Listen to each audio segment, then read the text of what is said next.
Ladies and gentlemen, welcome back. I hope you enjoyed your short break and had some wonderful Estonian pastries along with your coffee. We will continue our program of the day. As I mentioned before, we are moving into the first panel session dedicated to cybersecurity, and the session will be moderated by Tatiana Tropina from the Max Planck Institute. With this, I give the floor to her. Tanya, you have the floor. Thank you very much. Can you all hear me? So my name is Tatiana Tropina, and I'm very glad to see you all here.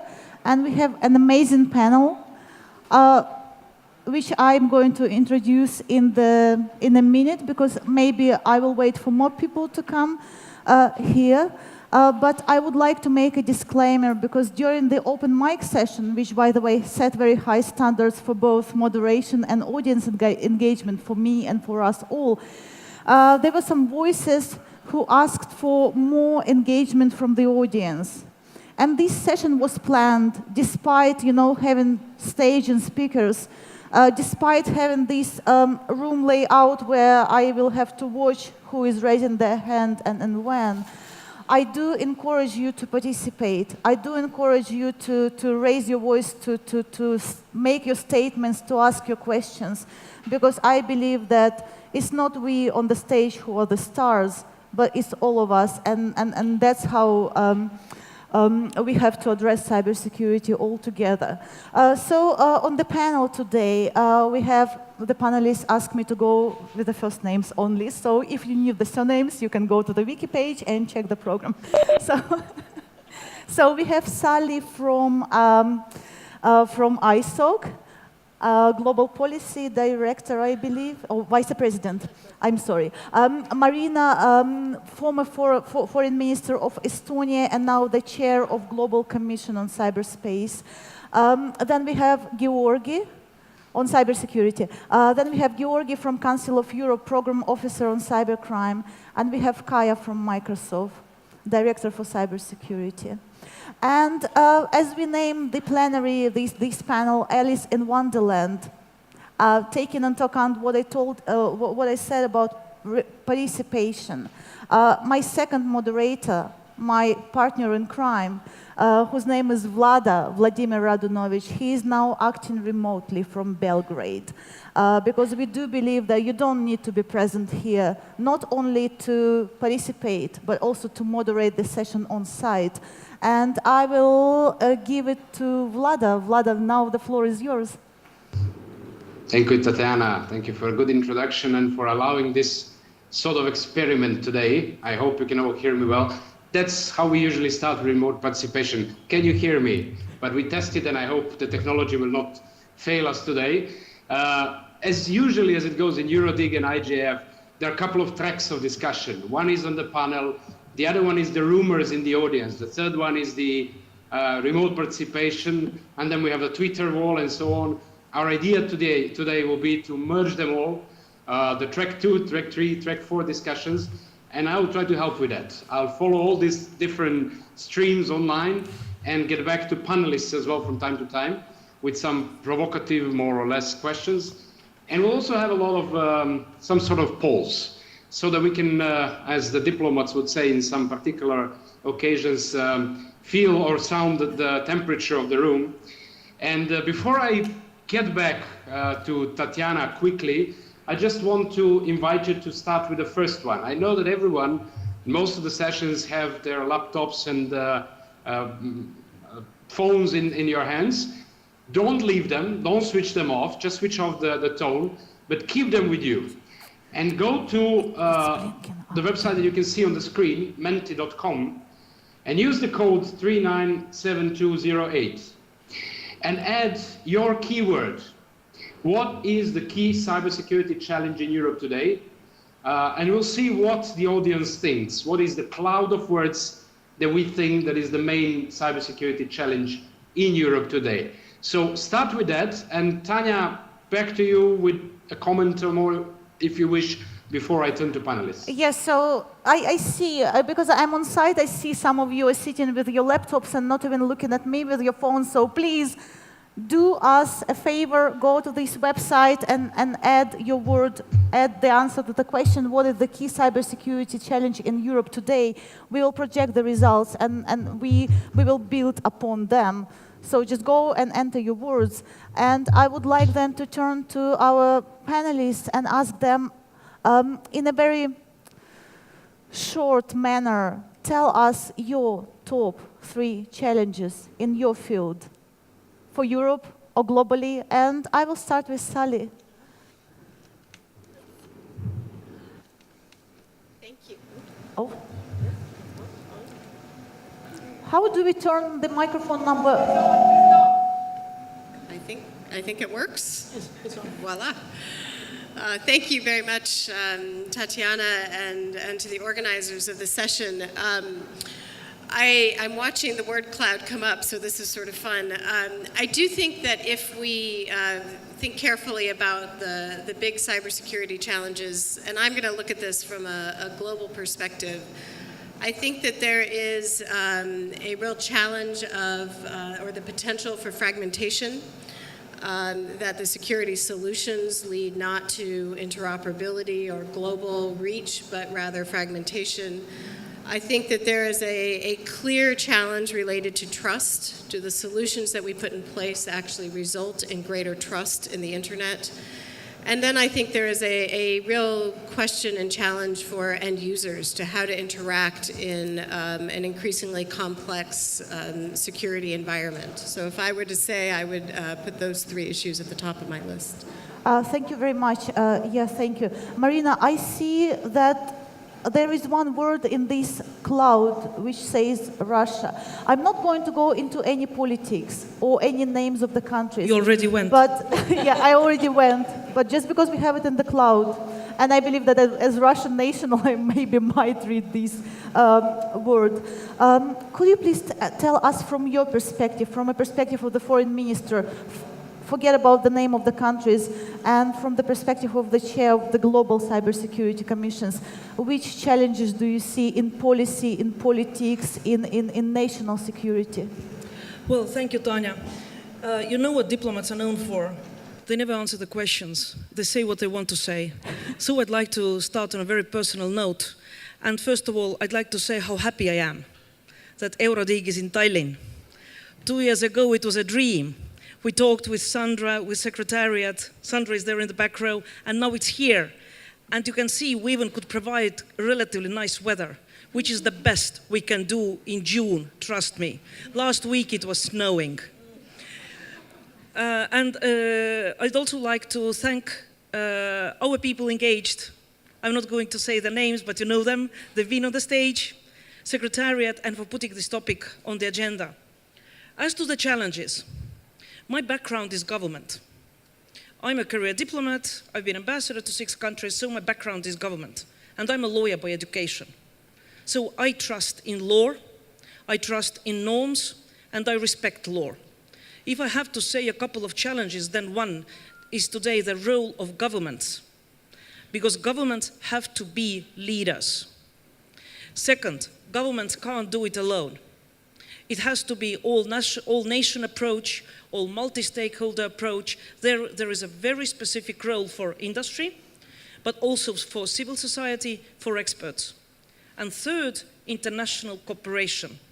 Without international cooperation, cybersecurity can never be efficient or achieved. And I'll stop here.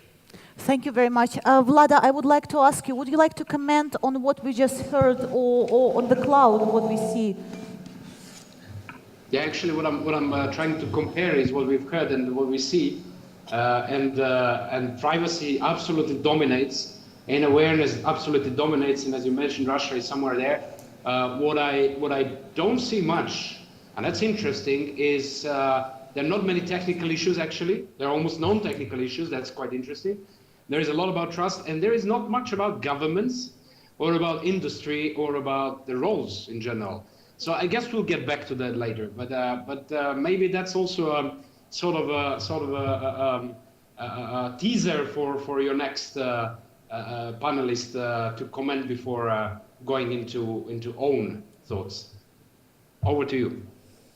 Thank you very much. And I actually have a nice segue to the next panelist, because Marina mentioned norms and law. As a lawyer, Georgie, you work on the norm-making side. You work on the cybercrime side, on setting standards from the Council of Europe side. What are the main three challenges for you? Yes, thank you for giving me the floor. I will be speaking not only on behalf of the Council of Europe, but I'll be speaking also on behalf of about 30 people that we brought in here that have primarily the law enforcement background and are going to actually listen to all the excellent and engaging discussions here, because for them it's also the way to connect to the other parts of this thinking and discussion.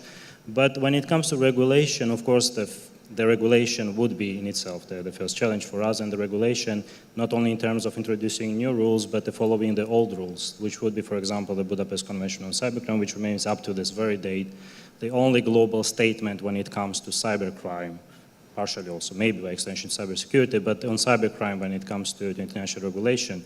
The second challenge is actually, I can see it there with the help from the audience, is awareness.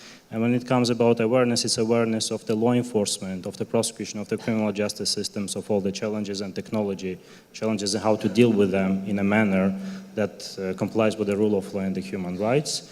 And the third one, actually, it was already mentioned, the international cooperation from my esteemed colleague Marina, but I would have a different twist on it, and for us, especially for the countries that I represent here of the Eastern Partnership, it's a cooperation with multinational service providers such as Microsoft, Facebook, Google, because it is challenging, because it's all about data, it's about the data that is held beyond your jurisdictions to which you need to have access as a law enforcement officer. So that's my top three at the moment. Thank you very much. Kaya, from your perspective of the industry, of the Microsoft company, who is probably cooperating with Council of Europe and with governments and with civil society and building capacity, what are your three challenges for you? I think they're largely sort of been mentioned here, because I think, so we're probably in wild agreement, because I think the one that sort of scares me a little is actually the questions you put up there. I think the challenges are not Europe specific, they're global challenges. And I think looking at it even from a regional instead of global perspective is sort of introduces new problems into the equation. I think the need for cooperation and more efficient and effective corporations across the sort of multi-stakeholder lens is also important, whether you're thinking about governments, whether you're thinking about private sector, or whether you're thinking about civil society. I think there's more to be done on everybody's part in that space. And I think the role of government sort of for looking at the future as they're moving into cyberspace more as from a national security, defensive, offensive perspective, will be one of the main challenges for us going forward, just because some of those action, and we've seen that before, and it's not just, I would probably say it's not just Russia, but there's also China and some other countries in the world cloud. Yeah. And I think sort of really significantly can undermine the trust in the online environment. And the online environment itself, and then I guess the last point is humans, which is one of the things I saw up there as well, because many, even though in recent times we've seen a lot of big headlines, a lot of the techniques used to sort of do these hacks were very simple things where basic security measures, basic security awareness would have prevented them. So I think we need to do a lot more on making individuals more cyber savvy, I guess. Thank you very much. I would like to turn to you, to everyone who is sitting here.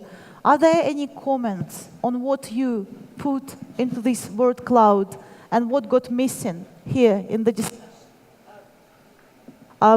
Sorry, my sound disappeared. Are there any questions, comments, statements? Like, for example, yeah, it was me who put China into the cloud. Someone says, not me. And I think we have to consider this because of these 1, 2, 3. Anyone wants to intervene? You don't have to queue to the microphone. Just raise your hand and we will send you someone with a roaming mic. There is a gentleman over there. Hello, hi, I'm Matthias Kettermann from the University of Frankfurt. I think one word which I'm kind of missing is the question whether we should think of drafting a cybersecurity treaty, whether we should rely on a formal binding international legal basis, or rather whether we should apply existing norms such as customary international law, principles such as cooperation and due diligence, which also have some duties. So what should we need, a new treaty or just applying existing norms better and more realistically? Thank you very much for your question. I will not pass it right now to the panel unless you have a very short comment, Marina, because I think I will make this question a big part of this session, because I think this should be discussed, be it on the cloud or not. But Marina, the floor is yours right now. No. I can't answer in one sentence because I have a very specific view on that. So I'll be happy to wait for the discussion, but I'd like to comment on that later. I believe that Microsoft might have a very specific view on this, and Council of Europe, which already has a treaty. So I will put it aside for now, because I would really, Vlada, do you have any questions or comments before I would like to ask you to do something? Nothing in particular. I think, it will be quite tough for two of us, Tanya, to actually streamline the discussion, because I already see a couple of tracks that are developing. But let's try to stick to who should do what and what is the role of regulation, technology, and economy.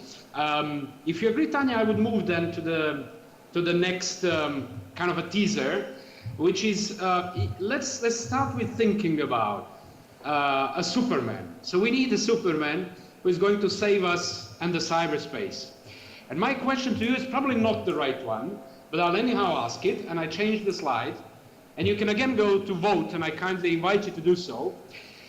If we would need to somehow rate whose primary role and to what extent is to protect cyberspace and us in the cyberspace, would it be government, would it be industry, would it be technical community, or would it be users? It's not either or, of course. It is a scale from 1 to 10 for each one of those, and probably some sort of a combination. But I challenge you to start with that. Who do we think that actually bears the biggest risk, or who do we trust the most to save us? And Tanya, I will get back to the panel with the same question later on, so now they have a bit of time to think about the response. But maybe you want to go through the audience with a couple of reflections on who thinks that a government should be the one or the industry. Tanya? Vlada, yes, I will. Although I was told that I cannot leave this stage. This is one of the major drawbacks of this setting. But I want to actually reflect first on the panel and not on the audience. I changed my mind, because I think that when we were planning this questionnaire, this scaling, I thought that it was, I'm sorry, a bit cheesy, you know, that you have to scale, that you have to pick up, and it's not an easy question. But what struck me is that when Marina was talking about her 3 challenges, there was a statement about the role of the government, and I think it fits very nicely right now. So I see that the scaling exercise is going very well. We have some more or less for either governments or technical community. So is there anyone to comment? Do you believe that governments are going to protect us, or maybe not? Guys, raise your hand. You ask for participation. Can we have a microphone here?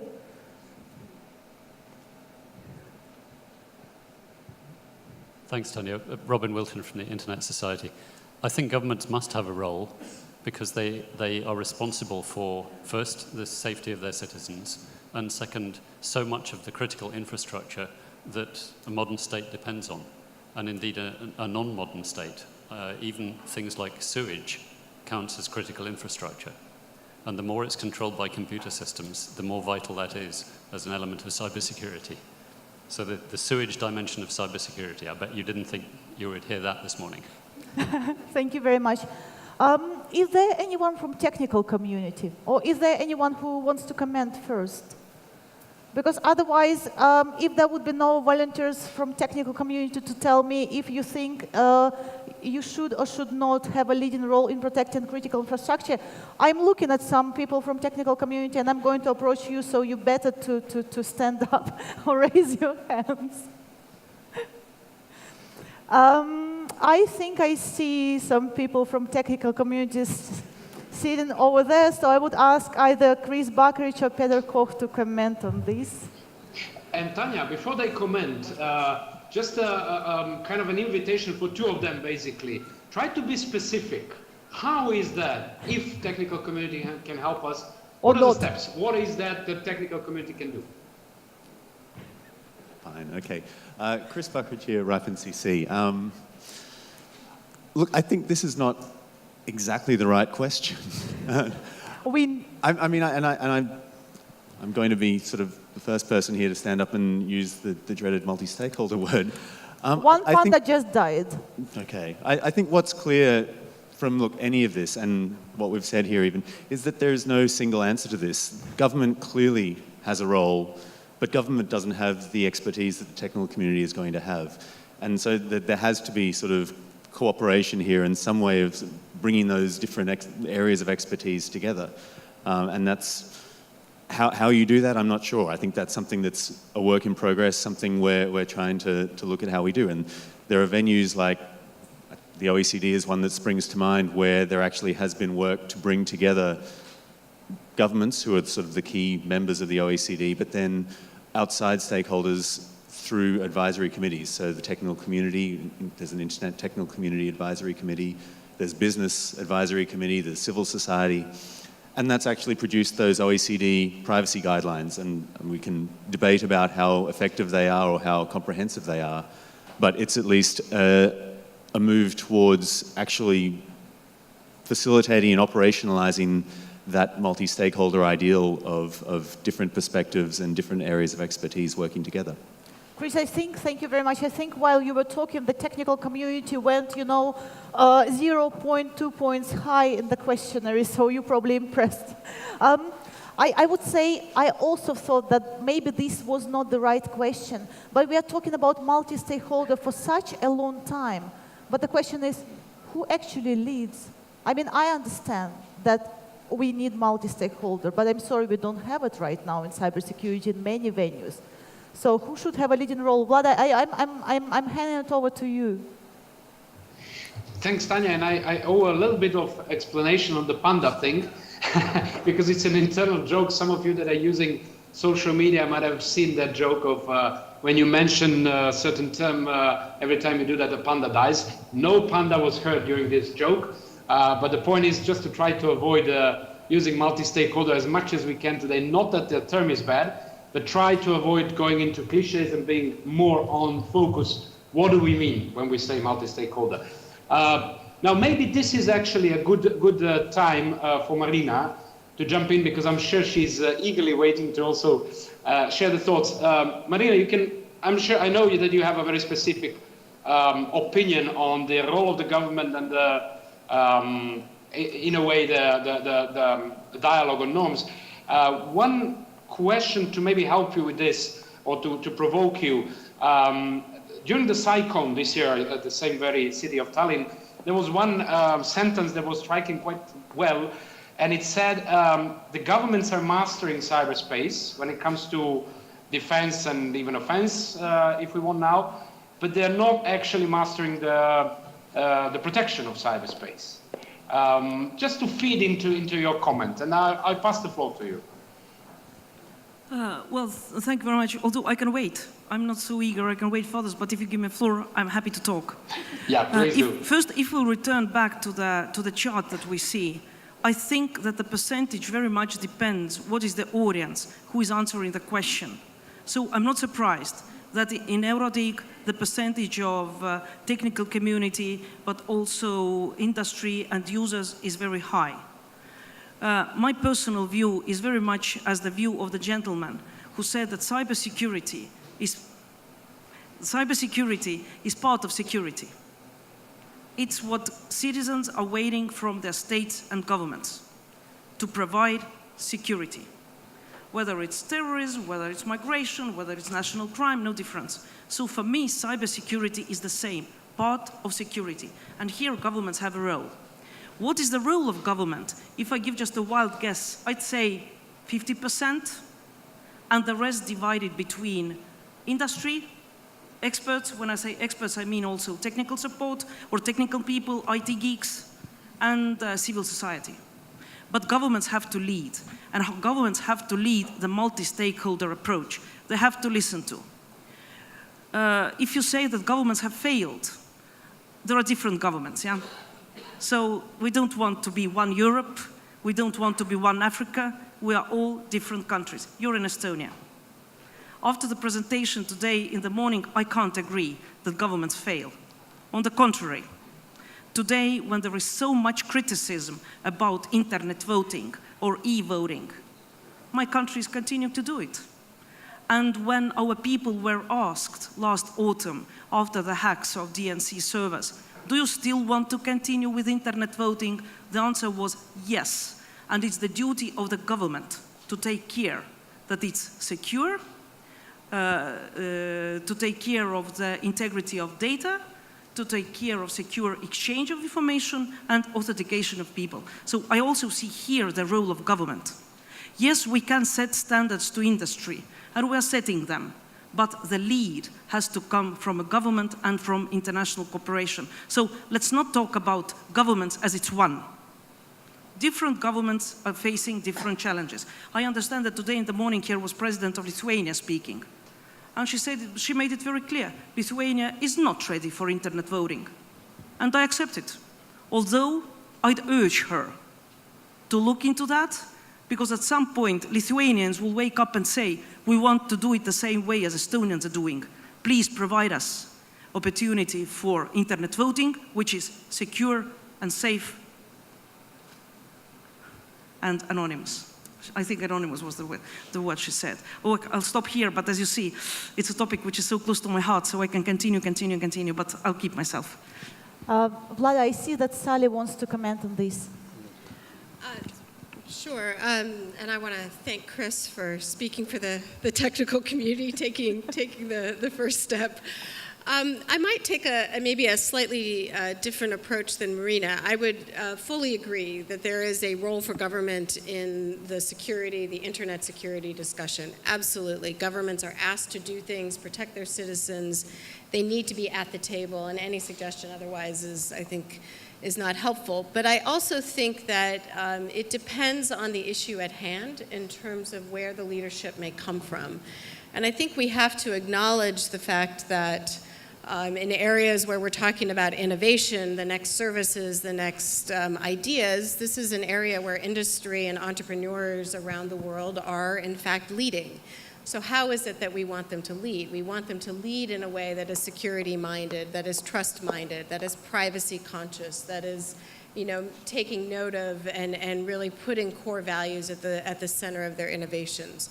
When we're talking about growing the network and ensuring that it scales to meet the demands of the future, this is an area where the technical community is going to lead and is going to need to be very mindful and careful about the requirements that governments have, that industry, that civil society has. So I think it's perhaps why we're struggling with the question is that while we don't want to say the dreaded word, there's value in an approach that is collaborative and understands and respects where the different stakeholders need to come in and take their role seriously.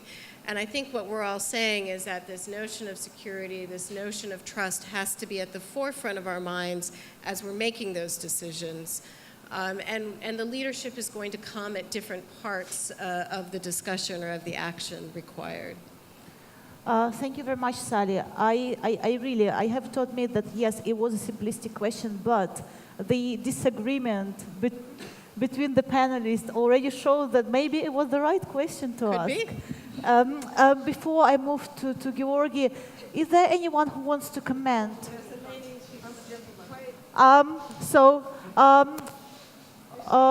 First, then you would be the second, and yeah. I'm keeping a track on it. Louise Bennett, BCS. I wanted to follow up what you were both saying. I think the absolute key thing is that vendors of hardware and software, particularly applications and Internet of Things, should be providing those things with security by default and privacy by default. And I think governments have a role in demanding that that is what their consumers get. And we also, for it to work globally, need international standards. And it's particularly true in the Internet of Things, where most of the end devices have no security at all. Thank you very much. Can we move here, but the microphone can be handled there as well? Hello, good morning. My name is Pedro Veiga. I am responsible for the Portuguese National Cybersecurity Center, but I come from the technical community. And if we compare with other areas of security, for example, road security, governments have a role to put rules and to make them to be obeyed. The industry has a responsibility in providing security cars together with technical community in the area, but the users are crucial. If they don't drive safely, everything breaks. In the area of cybersecurity, governments must have a role. Indeed, as we mentioned concerning the essential services, the gentleman mentioned critical infrastructures, but in Europe we have the NIS directive that is under a process of being transposed. And with the critical dependency of those infrastructures with IT, there is a framework that is being created by governments to establish the rules. Because some rules, if they are not there, the industry, trying to save money, is not investing the necessary financial and human resources in protecting our society. So it's an area of shared responsibility. Of course, governments must have an important role, but the industry must provide products that we can rely on, and the users, they also have to be educated and have the capacity to deal with this always changing world. Thank you. Thank you very much. Can we have microphone over there? Yes, I see. Luca. Yes, good morning from my side as well. I'm Raul Rikk and I'm from e-Governance Academy from Estonia. And what our organization is doing is to implement trusted information societies around the world. So we help countries to implement secure internet and electronic services. And actually, I thought that I'm going to be quiet this morning, but as Marina said, once we start to talk about internet and cybersecurity, Estonians get passionate. So I have to say something about it. First of all, I think that when we talk about cybersecurity, we tend to think or consider incidents, cyber incidents and incident management. And in this context, this question is relevant, that who might have the most important role in this fight. But what I can say from Estonian practice, that what our government has done already 15 years ago is not only how to manage cyber incidents well, but first of all, how to prevent them. That's why we have invested a lot to technologies, how to protect our electronic services. That's why all these technologies are there. Electronic identity, different trust services, all the same things that the EIDAS is talking about or NIS regulation. So the technology is there. In Estonian case, government is clearly leading it. The industry is involved into the development process. And I personally, in this 15 years period, I haven't had any personal security incident. So Estonian cyberspace is safe, and I'm very happy to use that. So the protection is there. We don't need to talk about that anymore. The solution is there. Just use it. Thank you very much. I will, before I will move to Georgi and Kaya, I will take 3 more interventions, if you allow me. Then after 3, I will close for now, because we will take more later after 2 other panelists talk, because we cannot abandon panel completely. So can we have microphone on this? Oh, Luca, you have microphone, so please. morning to everyone. Luca Belli. I work at the Center for Technology and Society at FGV. FGV is the academic institution in Brazil that developed the Marco Civil Internet, for those who don't know it. I wanted to reinforce what Marina was saying. I truly believe government have a leading role, not only because they have a role, but because they have a duty. They have a duty to provide security, they have a duty to provide education, and without education, I hardly see any user being capable of having a role in cybersecurity, and they also have a duty to protect consumers. And without having strong consumer protection, I hardly see any developer, any service provider reinforcing cybersecurity. And also, I think they would be very wise in provide data portability right to users, because only when the user can migrate with all their data from one service to the other, the business actors are truly stimulated in reinforcing their security, because they know that if they will not have a secure environment, their user, they will migrate with all their data from one service to the other. Thank you. I have to admit that when we were planning this session, I never expected it to take turn into, reinforcing the discussion about government's leading role, especially not at these premises. So it turns a bit unexpectedly, but it provides us actually with a very nice segue, to the issue of regulation, which also came up several times with regard to IoT issues and duty to protect the citizens and users. I will take 3 more interventions. Now, I remember, could we have microphone over there? And we have 2 more, and then I will close, so please don't raise your hands for now, because we really have to have 2 more interventions from the panelists. Tanya, a quick one before the gentleman or lady takes the floor. Just noticing that the poll has changed a little bit. Now the governments are not the top ones, but the technical community. Yeah, I see. Those are nuances, and the question is definitely not the entirely right one. But I think it signals something to what extent we believe that technology can save us, or that the regulation and sort of a social conduct can help us. Back to you. Thank you very much. So back to you. Thank you. My name is Matthias Dreimer. I'm from the Austrian government. Although not working, let's say, in the cybersecurity field, I'm working in the human rights field. But this is, of course, no contradiction. I think the question who should protect cyberspace we have to differentiate a little bit, because there is no doubt at all that governments must secure cyberspace, as it was just said, because the European Court on Human Rights always says there is a positive obligation of states, and therefore it's not the question if they should, they must. But what we have to discuss, and that's why I highly appreciate this discussion now. So far, often we have in fora like that the role that we speak about the governments, and as the speaker Marina said, we have also to say that governments are in very different positions also on their views. But nonetheless, I think, and that's how we also work in the Council of Europe, I think we should work on indicators, as we did in a recommendation on internet freedom, what would be the minimum positive obligations of governments altogether, let's say, from the angle of human rights positions. So what should be, it was already said, it's not only, of course, the regulation, although regulation could also secure freedom, but it's really, for example, this whole question of fostering awareness of users. How are the state, for example, plans of schools developed in all that?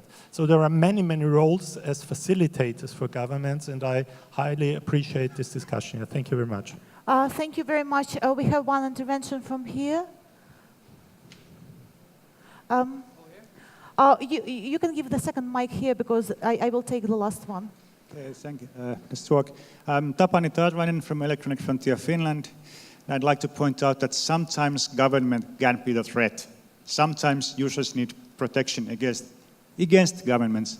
So while I definitely agree that governments have a role, and we can say that governments should protect the internet, take care of security, we should not trust that the government will do that. We should keep a balance. And I'm sure we all can think of governments that are not as trustworthy as current Estonian government. And we can think of our past histories. I think more or less all countries have had bad governments in the past. So a balance is needed. We can say government must protect, but we should not trust them to protect. We must provide also means against the government goes bad. Thank you. Thank you. Thank you, Tatjana. Maarten Botterman. I filled in all four equally, actually, because, well, one thing, the more I work with it, the more I'm convinced that it's truly multi-stakeholder, whatever you do. Governments have an important role, I agree. If they don't put in the rules, it's very difficult to maintain them. But I would like to go to a comparison that is given more often this week already. It's with the car. I mean, it's clear that safety belts make sense now. We didn't have them. We didn't have them until government put the regulation in place. We didn't have them until they were developed in such a way that they actually support us.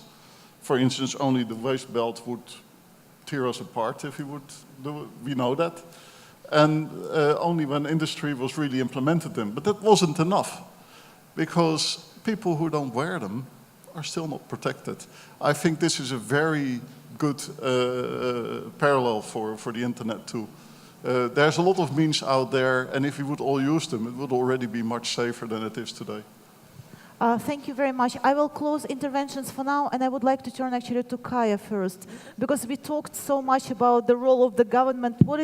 What is your answer to this as industry? What do you think? Sure. So I think like the way it's now, it is sort of equal, and what the gentleman just said, I think that's probably the right thing. I think governments definitely have a role. I agree with you. I think when it comes to protecting critical infrastructures, and they do have a duty to inform their citizens. But I think at the moment, at least in technology, when technology is moving so fast, this is sometimes very challenging for them, and it's sometimes counterproductive if they do it in isolation from other stakeholders, whether it's industry or civil society.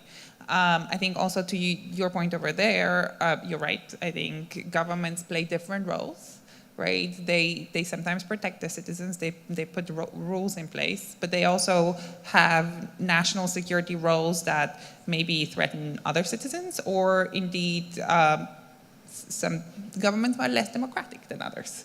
And also governments are all at different stages of development. You know, you have Estonia, which is very advanced, but even in Europe, you have other countries that are, you know, only now setting up their certs, which is sort of the basic government infrastructure for securing sort of their online environment. Or I'm Slovenian, I think in Slovenia we have about 3-4 people in a cert.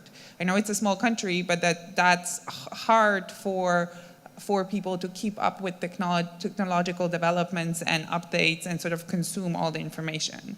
I think on the third point that I would like to make is also I think bigger industry in particular has, ICT industry has matured over the last few years. I think has understood that big attacks, big breaches actually damage business, and they need to invest in security. You know, Microsoft invests in security, but so are all of our major competitors. We have also, as an industry, and I think the other industry that can be put up as a good example of this is the financial services industry, actually started working together on sort of solving threats that we see and sharing information, because we don't see it necessarily as a competitive advantage, but central to the fact that if there's no trust in the online environment, we will have no business. Right, so I think that's important to note. I think the other thing that I also put out there is, especially sort of in the Internet of Things sort of dialogue, I think we really do need to educate consumers. I think the fact that people put products on the market as soon as they can, just because they're first to the market with security sort of at the back, maybe we'll do it if the product succeeds. That is also driven by the fact that customers still to these days are not willing to pay for security, and at some level you have to kind of vote with your wallet. It is more expensive. It's harder to produce secure software. Thank you very much, Georgi. You're the next. Yes, thank you very much. Actually, one of the interventions I was going to make already was covered in a way by a gentleman from Austria with regard to a human right to to safe and secure internet that was reinforced by the European Court of Human Rights in the judgment of KU versus Finland in 2009. And for us, the Cybercrime Program Office and the Cybercrime Division in Strasbourg that deals with this, it's one of the leading sort of source of authority in there. I think that when we speak about cybersecurity, we shouldn't fall into the trap of treating it like a monolith of one issue. I mean, it's different issues put all together with different stakeholders, again, standing behind them. And one of those stakeholders is the criminal justice community, because it's not only the protection of citizens by way of technical barriers or technical solutions, but going after the bad guys, serving the justice upon them.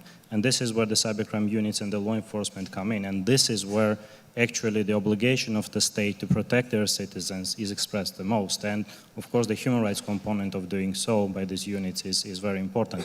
I'm going to turn back to, if I may, to one of the previous points that was made earlier in the discussion about the need for regulation, and probably tie it in about the need for the new treaty on the cybersecurity.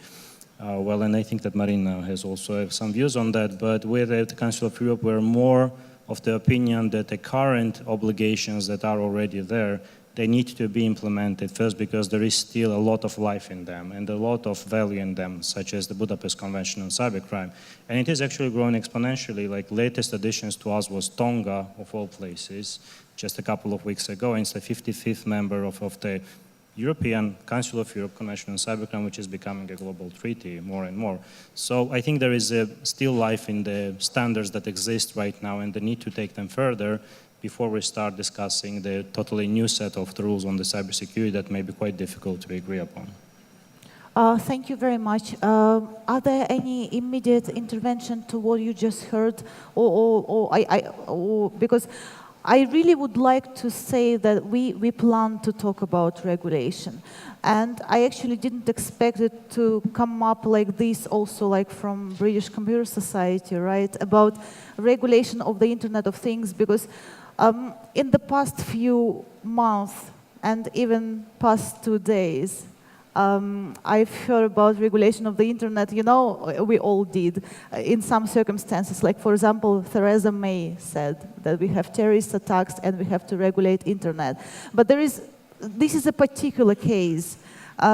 But there is a bigger debate, for example, about IoT after Mirai botnet, when those devices which are produced for mass market were hacked because they were not even designed to be secure. And I know that some of the big names in technical community are now calling for governments to take the leading role to regulate. And I was taking notes here after your interventions, after panelists' interventions, and my notes are Internet of Things, regulation, education, more secure devices, who should pay for this, who should regulate this. But before we move to the overarching issue of regulation, should we regulate because of the dangers? What are the dangers? Who is going to set norms? I will give the floor to Vlada if he wants to wrap up on the previous issues or ask any other questions. Thank you, Tanya. Maybe just a thought before we move on. Listening to all the parties, to some extent we discuss who should do what and whose responsibility. But then there is the underlying question of trust, which was also visible on the cloud. And I sort of encourage all of you to think also in how do we rebuild trust in each of the stakeholders. For instance, while many governments are doing their best to try to also protect cyberspace, as we discussed, there are governments which are, and not few of them, Microsoft has a list of about 30 countries investing in offensive capabilities. We followed about the same number at least, but that's reported. So there is diminishing trust in government's work because of the exploits. Then we have sort of diminishing trust in the corporate sector or the industry, because the WannaCry example showed that even the patching system doesn't really fully work. Many products remain, as they call it, abandonware, without support, and many people still use it. When it comes to law enforcement, with all due respect, all law enforcement is really doing the most they can do with often limited resources, but there is also sort of a lack of trust that law enforcement can actually do something. In the case of WannaCry, we had very few reported cases, and it's not only that people didn't turn, in many cases people didn't turn to law enforcement because they don't think law enforcement can actually help them in such an outbreak. So just worth thinking about how do we actually, each one of us as stakeholders, increase this level of trust, and what should we do? Before passing the floor to you, Tanya, back, we are posting the next one, sort of an open-end questions that you can enter with the same website and same code 397208. What are the do notes? So what should each of the stakeholders do in order to, well, in the regulatory aspects, in the technical aspects, in the economic aspects? So just feel free to add whatever thoughts you have, almost like a Twitter, and we can turn occasionally to that and get the inputs. Tanya, back to you. Vlada, should I proceed with the regulation question, or would you like to talk about trust? No, I think trust is underlying. I also think it's trust just a is cross-cutting underlying. issue, yeah. So I think you can go on with the focus on regulation, having in mind trust. Thank you very much, and I will turn it to Sally first. Sally, what do you think about regulation? Do we need regulation? Do we need more regulation, especially for new challenges and new technical aspects like IoT? And who should be the norm setter? Who should contribute? Who should lead this? So I think it's important that we look at sort of the range of tools that we have in our tool chest when we're trying to approach something like security, and you mentioned specifically security of the Internet of Things. I mean, the Internet of Things raises a whole level of complexity as we're crossing all sectors of the economy, right, and all different regulatory regimes that come into play when you start dealing with that. But I think certainly there may be a role for regulation if there's a role for public policy in establishing perhaps certain baseline requirements. But how we approach that, I think, is important. You don't show up and say, okay, I've implemented a security rule and now I can walk away and things are safe going forward. We know the technology is constantly evolving, and any sort of policy tools need to be nimble enough and evolutionary enough to deal with technology changes as they emerge. I think we also have to recognize that in an IoT environment, we are often, I think somebody mentioned, we are often talking about devices that are, very, very, very inexpensive. And as you add security requirements to those devices, you can quickly double, triple the cost of those devices. And so you're dealing with a market incentive set of questions that I think is really quite challenging and necessary to address. There was also a comment about consumer protection. Clearly very, very important. I can't watch that and talk at the same time, so I'll let you tell me what's being said there. But on consumer protection, yes, there is a role for governments, and governments around the world have consumer protection regimes.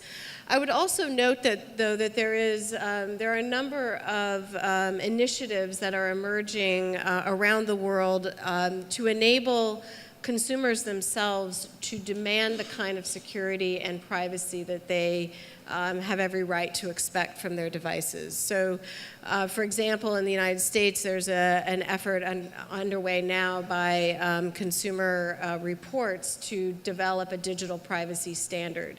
They're trying to do this in an open way with all stakeholders involved to figure out what are the components of basic privacy that consumers can demand when they're out purchasing in the marketplace. So again, I think while we can talk about regulation, I think we need to be very careful not to just turn to that as the default and suggest that that's somehow going to solve the problem magically on its own. I think there are other forces we need to take into account. And if it's not really a point, it's more like a clarification. I think the other thing as we start this debate, I would say, is be specific about what aspects you think about regulating. Absolutely, and it's yes. not even, it's not just if we think, you mentioned Theresa May, I think that's clearly moving into content. Yes, kind to of the regulation. content regulation. If I mention IoT, it moves into consumer protection. But not even that, right? Because I think IoT, at least sort of in Microsoft world, we don't really do any, I think, consumer products in IoT, but I think we do much more stuff with enterprises. So we put devices on airplane engines, and they connect data back to our cloud product, and sort of that's an enterprise sort of set of IoT practices. But that's also a thing to think about is, you need to think about who's a manufacturer of the actual device, who develops the software that sort of connects the device is often not the same person, who deploys the software, who actually puts it into like enterprise or puts it in stores, and then also like how does this connect to the cloud environment, and sort of how do all these four communities talk to each other, how do they cooperate on security, and sort of I think that it's a really complex sort of debate. That's why I was like, we should be clear. Yeah, and just to jump off of that, I think in the past, if you manufactured a device, a toaster or a baby monitor, it was a single device that was in somebody's home that was for their own personal use. And as we now know, it's sort of trite to say, but these devices are now all affecting the rest of us. And so you are now in an IoT environment. Basic consumer goods or enterprise goods that might have been standalone in the past are part of a system. So the failure of one can have broad implications for others. And that's a mindset shift that is going to be required across whole sectors of the economy, and then, as you pointed out, in the distribution and implementation of them. So I think it's a different way of thinking, and the regulatory environment is going to have to keep pace with that complexity. I have to admit that before, when organizing team was planning the session, actually we were thinking more about, norm settings like Geneva Convention and cyberspace from Microsoft. But I'm actually glad that this debate moved to the regulation of IoT and this complexity, just to show that this is really a complex issue and it goes beyond regulation. Marina, before I will handle it to you, I would like just to sum up some of the to-do notes and what our panelists said. Because I see, for example, in the to-do notes, industry should be liable for security. Security by design, by industry, enforced by governments. But what I really liked, what Sally said, is that consumers should demand security. And how we bring these two together, I don't think we really have an answer, and I don't think many of us think that regulation is the answer. I'm registering hands from, Marina, would you mind if I go to, no. I'm now practically torn apart, so short intervention, and then I will hand it over to the panel. Thank you. Just one quick comment, and I'm going to shut up. So regarding your question was that how to enforce industry to demand, or how to force or lead the consumers to demand security. Just a very short Estonian case. Before we implemented our electronic ID card, this solution was demanded by Estonian banks because they wanted to provide better security for the electronic bank users. So they came together. They saw that they together cannot be the third trusted party. So basically, they asked the government to take the role, to issue the ID cards, and through that to provide better security. So it was a request from the financial sector towards government, and government came and did it. So now, after that, banks and all others can use it. So that's our story. Thank you very much. I think this intervention actually connects few dots about consumers have to demand, but also what Kaya was saying earlier about consumer education, because I know that maybe I'm not here to express my opinion as a moderator, but I have been in cybersecurity field for 15 years. I don't see much of consumer demand for security. I think consumer goes for what is cheaper mostly. And if consumer would have been more educated, that they might have demanded. It's like chicken and egg. I would also in mind say not just individual consumers. I think we've slowly started seeing a shift in industry, in sort of companies that buy software, to start thinking, oh, this is important. But this has only happened in the last 2 years, and it's beyond individuals, right? You should think about it across the whole ecosystem. Yeah, we are moving there. Sorry, can I first give it to Marina and then to Georgi? Thank you. Thank you, Tanya. I'd like to make a couple of points on norms and regulations. There are different layers. We are talking about states, we are talking about governments, international cooperation, national cooperation, about industry. The first point is, cyberspace is not a wild jungle. Cyberspace has rules, regulations, laws. We have laws on our national level, and we have agreed already in 2013 that international law applies to cyberspace. The question today is how? And that is the role of governments to say how, because only governments can interpret international law and can apply international law. Experts have done a terrific job. A couple of months, for example, the Tallinn Manual on international applicability of international law to cyberspace was presented. 600 pages of legal text, how lawyers see it. But that's their proposal. It's now up to the governments to look into that and to make governments moves. As I said, governments interpret international law.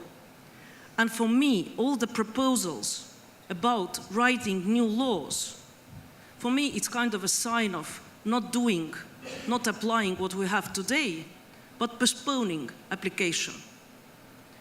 In international law, to write a convention, I would say 50 years, and you are still at Chapter 1 definitions. We shouldn't be naive.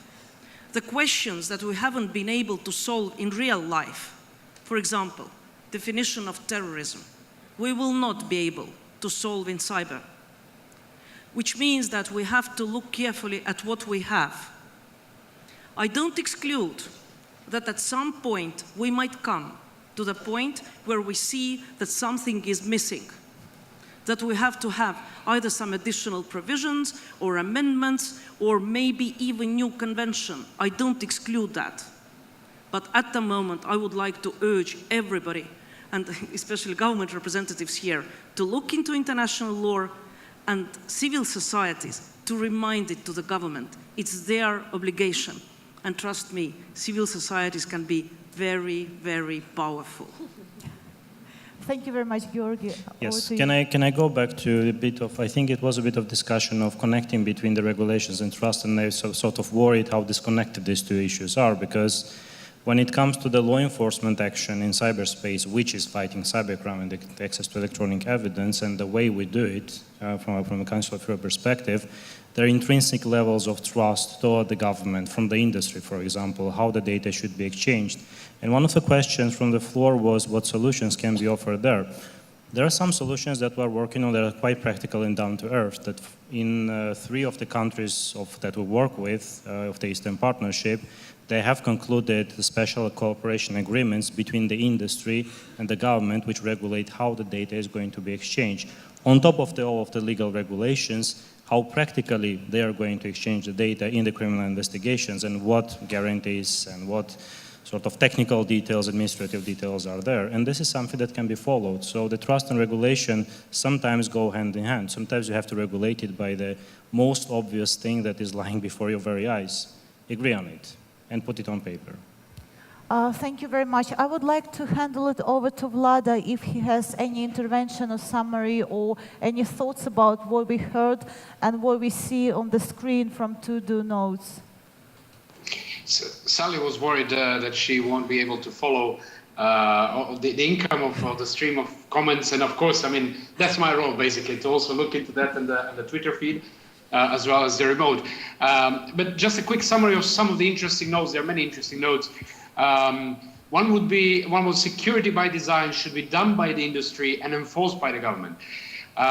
The rights-based approach to cybersecurity is a must towards digitally empowered citizens. Technology-proof regulation is needed so that we don't change it every year or two. An interesting one is the role of the technical community is to set internet standards. Then my sub-question would be, but how do we make sure that the standards are actually implemented? Capacity building among governments was mentioned. There was an interesting tweet by ISOC, by the way. I don't know, Sally, I guess you didn't do that. But it's quite a good thing, quite a good note. We need to be careful not to turn to regulation as default setting for cybersecurity. The interesting one, users shouldn't become cyber experts, when buying a fridge. So the government should have sort of a role when it comes to regulation. And then one last would be, out of chosen ones, would be users will never demand safety. Let's face it. That's sort of a retelling it. So let's face it that we can't do it that way. What I wanted maybe to turn to Kaya with sort of two small questions, reflecting one on what Marina mentioned, that it might take ages to get any sort of a treaty. And then again, Microsoft, of course, came with a very interesting proposal on Digital Geneva Convention. To what extent can we expect that this is a doable, or it's simply a nice wish list? And then the second one is, within the package that Microsoft came up with on norms and proposals for governments, there is a package of proposals for industry, which also outlines several good steps that industry should do in order to enhance cybersecurity.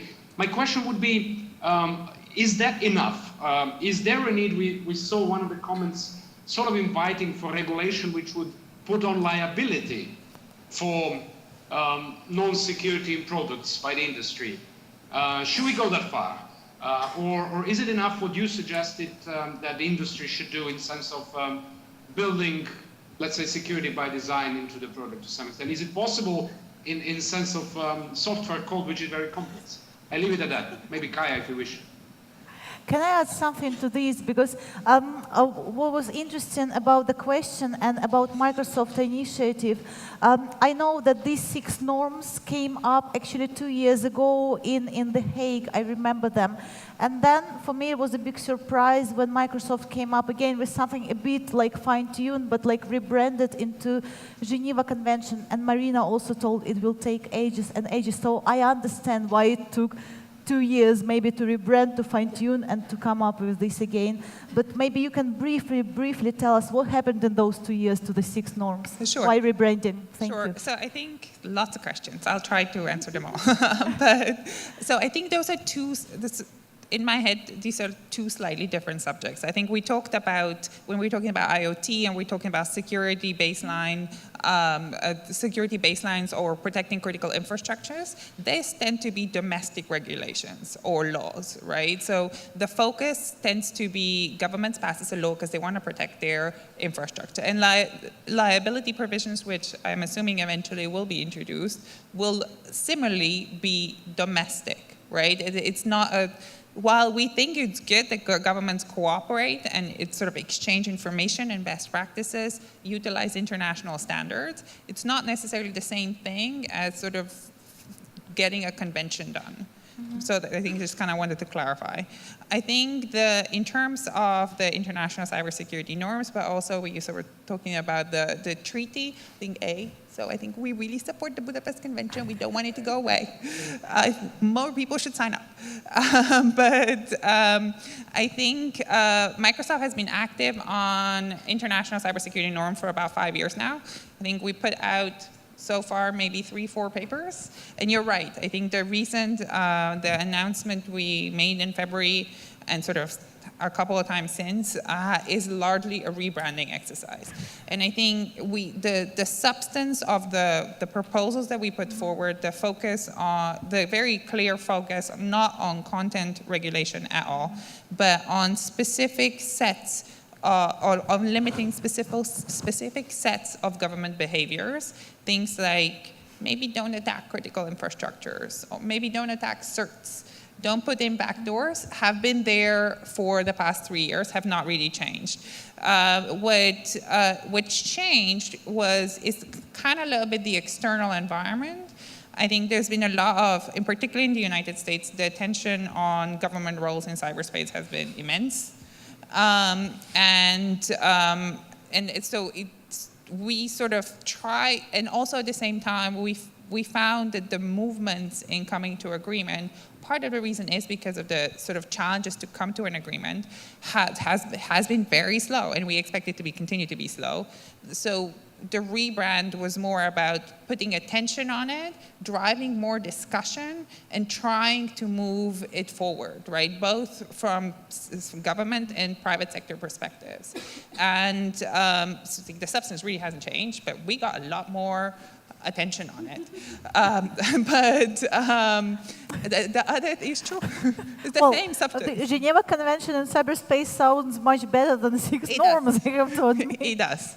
And sort of, and when we think about it, and I think that if those of you who were CyCon last week sort of must have heard about it, we really think about it in 3 pillars.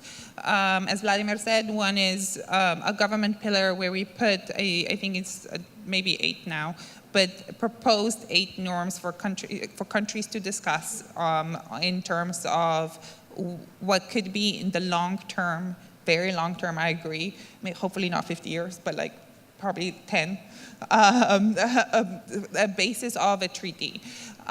Then we have a clear focus on, and we have reached a clear focus on technology providers around the world. And we sort of have begun reaching out to our partners in the industry, not just in America, but in Russia, in China, because I think in India, in Europe, because we feel that this is critical, that this is not just a US industry-focused effort, that looks at what could industry agree on in terms of what they won't do.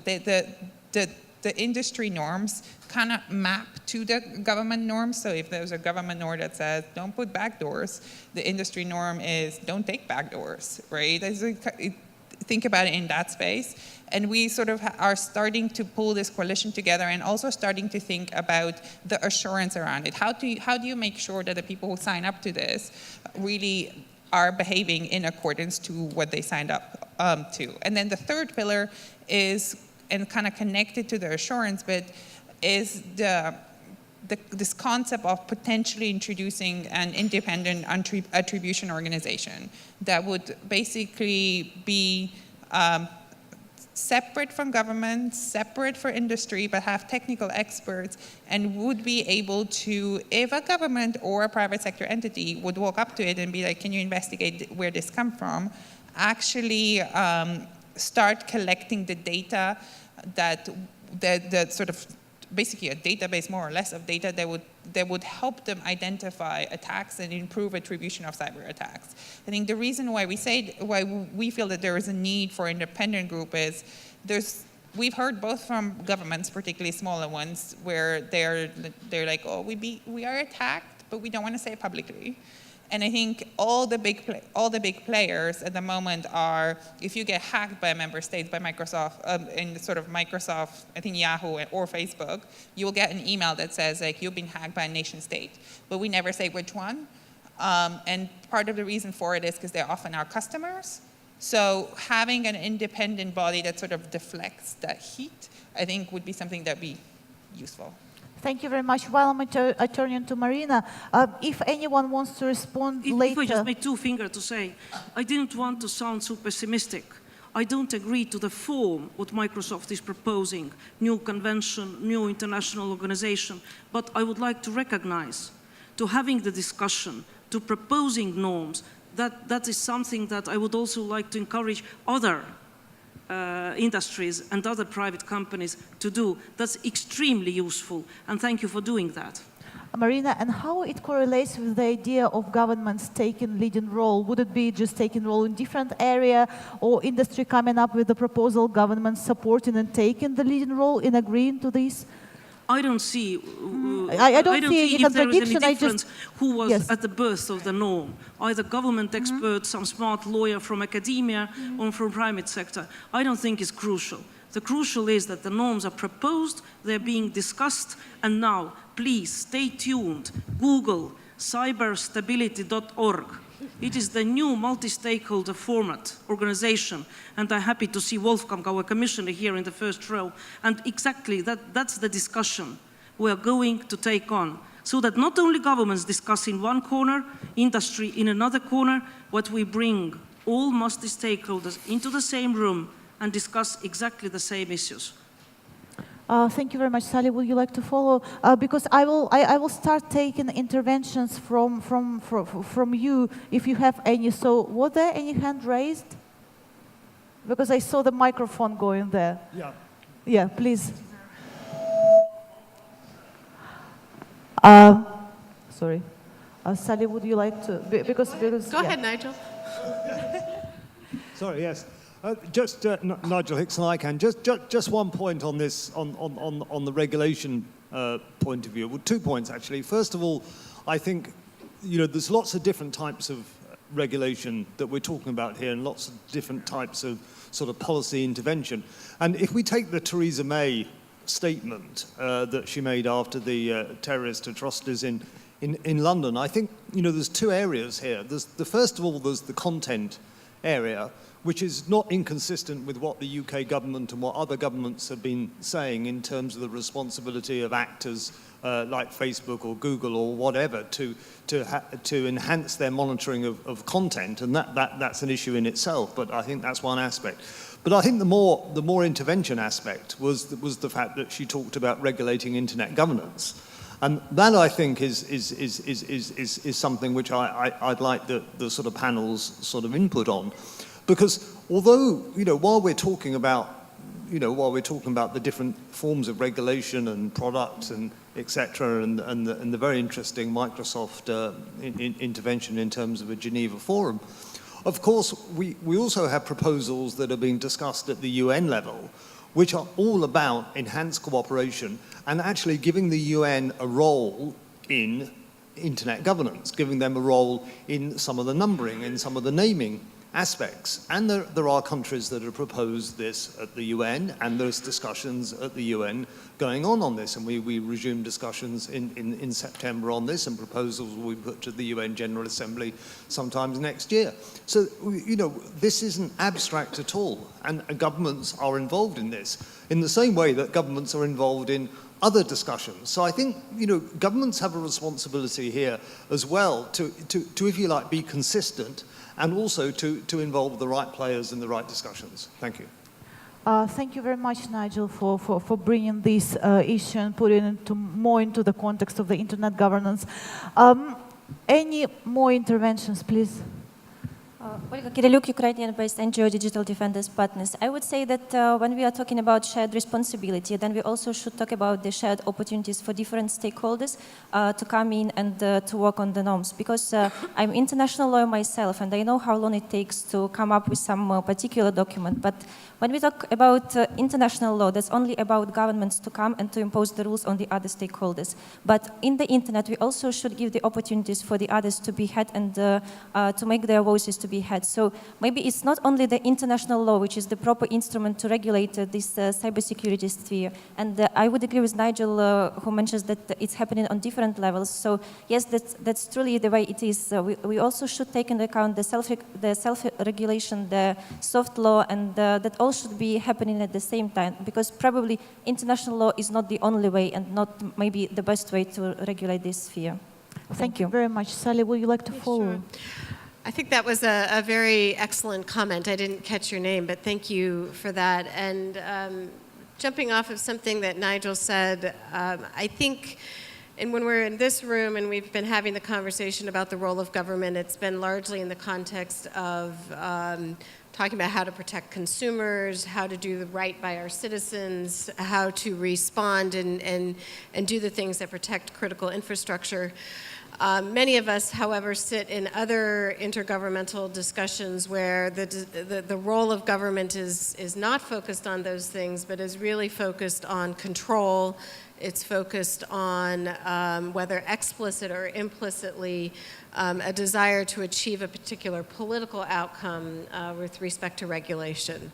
And I think we have to be really clear when you look around the world and you see the emergence or the rise of shutdowns happening before elections in the name of security, when we see revelations about surveillance, online surveillance in the name of security, I think there's a very real set of questions that end users have when governments say they're going to lead when it comes to security. So in that light, I think I would join Rena in congratulating Microsoft for really teeing up the issues and many of the really important issues that go into a broad security discussion. The one thing that I think needs to be a part of that convention, or at least the principles surrounding that convention, is an explicit role for civil society in this conversation. Because I think to the point that somebody made earlier, the role of civil society in a security discussion is to keep governments honest and committed to the core values of human rights, free expression, and the rest. And any discussion about security can very quickly go down this road of control and shutting things down rather opening things up. So I would put that marker down, particularly if you get into an environment where you're talking about treaties, where you're talking about intergovernmental discussions. The more openness, the more sunlight, the more transparency, and the more inclusion, I think the better the results you're going to get for everybody. Thank you very much. Are there any further comments? Because you basically have 2 or 3 minutes to make your intervention before we start wrapping up. Please. Hi, my name is Bernhard Heiden. I represent Young Pirates of Europe, a youth organization. And my point is I want to come back to the Internet of Things connected toaster that we were speaking before. Because this toaster is obviously built by someone, and both the hardware and the software are created by people, and people make mistakes. And so the first thing is there will always be holes in that. And the governments should agree on there being a big no-no that there are holes in there and trying to put their own holes in there. So that's the very first step we have to agree on. Then the second step is how do we find out before someone uses that hole that we fix this hole? And there we are clueless right now. Like there are no good solutions in this room I have heard so far. One solution might be open sourcing, because if more people have the chance to take a look at that code, then we have a better chance of figuring out some solution for the problem before actually an exploit gets set into place. And then the third thing is, how do we patch after something has happened? And there, I think regulation might be a very good idea, because if we force the vendor to quickly fix it after something has occurred, that's the only way how like there will be a sustainable solution for like this particular piece of software. And I think we are very, very far away from these 3 points that are the actual underlying problem when we talk about some forms of international regulation that try to enable the industry to come up with something, but what is it actually that the industry is coming up with? Thank you very much. Are there any more interventions before I handle it to Vlada for wrapping up, because we don't have that much time left? Anyone? Vlada, over to you. Thank you. Amazing discussion. I think you can ask the organizers if we can get another hour and a half to continue. Yeah, I would like to go through to-do notes. They're very nice. They're very interesting. Yeah. Well, there were a couple of new ones which were quite interesting. One was that international organizations should take their members accountable for implementing rules. That sometimes the governments can't provide safe environment when working with international industry because of jurisdiction problems, lack of cooperation with industry, and so on. I assume George would have also something to comment on that. And also that a couple of instances that the government should also protect privacy.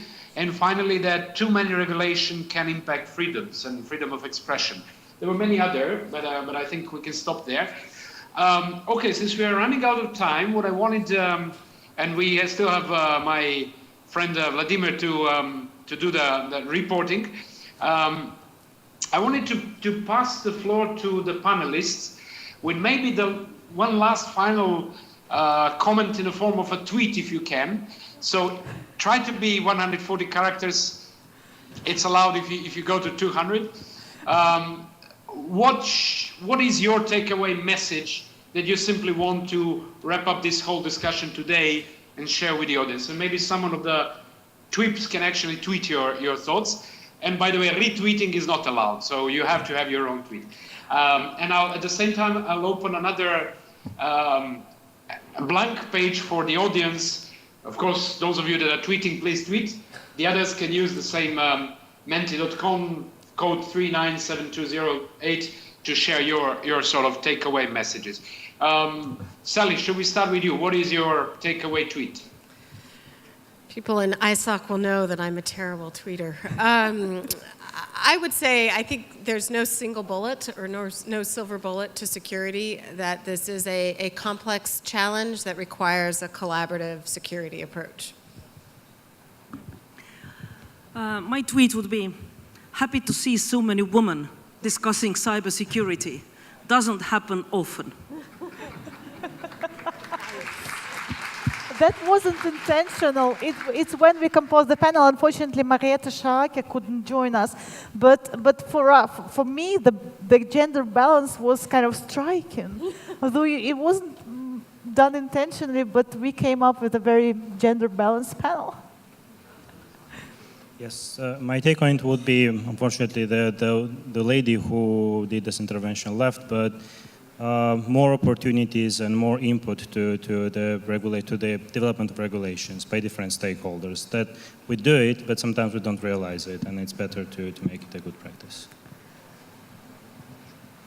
And I think mine would be sort of keep this kind of discussions going, right? I think these are critical for security to improve, and critical also to not forget the lessons of the past, and to exchange lessons from different communities and different stakeholders around the world. Thank you very much. Before I will invite Vladimir Svanadze, who was the focal point of this panel and one of the team of the maybe next hosts. Thank you very much for all your input. I would like to thank the panel, because navigating this discussion, you know, between IoT security, content regulation, and international convention is not easy. It is confusing, but you did an amazing job. Thank you so much. Vladimir, over to you.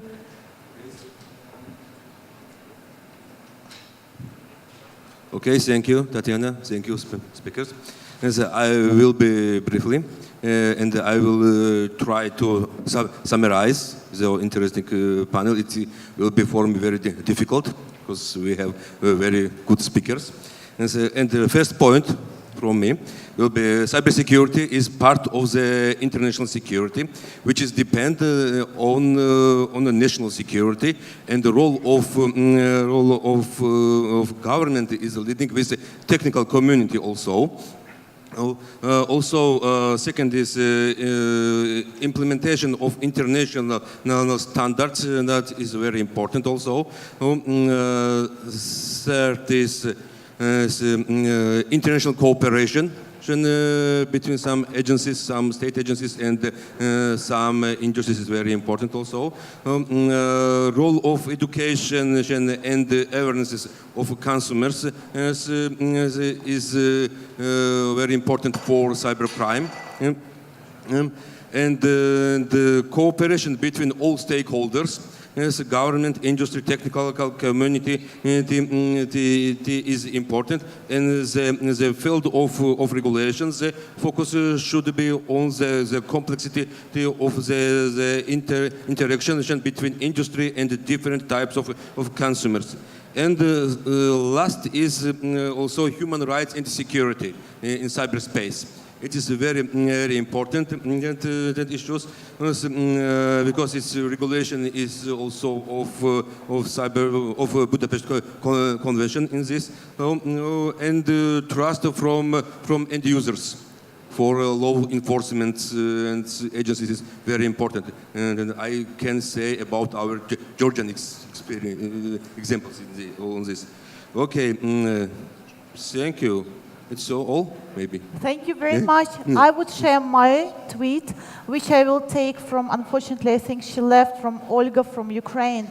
Turning shared responsibilities into shared opportunities. This would be my tweet. And before I hand over to Gert, Vlada, maybe you want to share your tweet or your thanks or whatever you want to share. Well, I just noticed that you can see one of the graphic messages over there, takeaway. I really like it.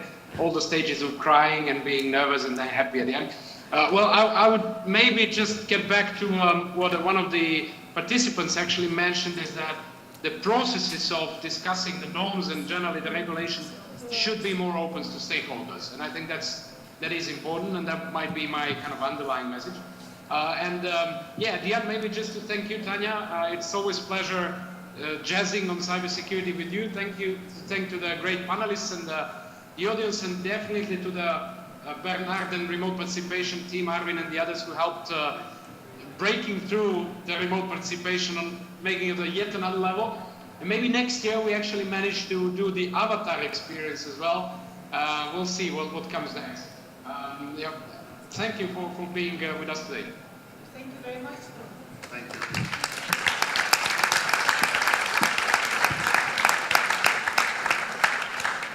Thanks. This has been thought-provoking indeed, and as a small token of our appreciation, some Estonian chocolate to the panelists to take away. I've been giving away these white bags all morning without saying what's in there, but it's Estonian chocolate. And to you as well, Tanya. Thanks for moderating. Thank you very much. This session is... Go ahead. No, you adjourn it. It's going to be adjourned by you. Yeah, thank you. Talking about chocolate and food in general, lunch is waiting you. We tried, together with the chef of Swiss Hotel, to create a tad bit Estonian-oriented cuisine, Estonian/Nordic. So I hope you will enjoy. It will be served in the lobby area, plus also in the 8th floor restaurant. The food will be same in the two places. You just choose where you want to enjoy it. And we will see you back here at 2:30, and the room will be divided into 3 for the working groups plus the smaller rooms on the other end. Thank you very much.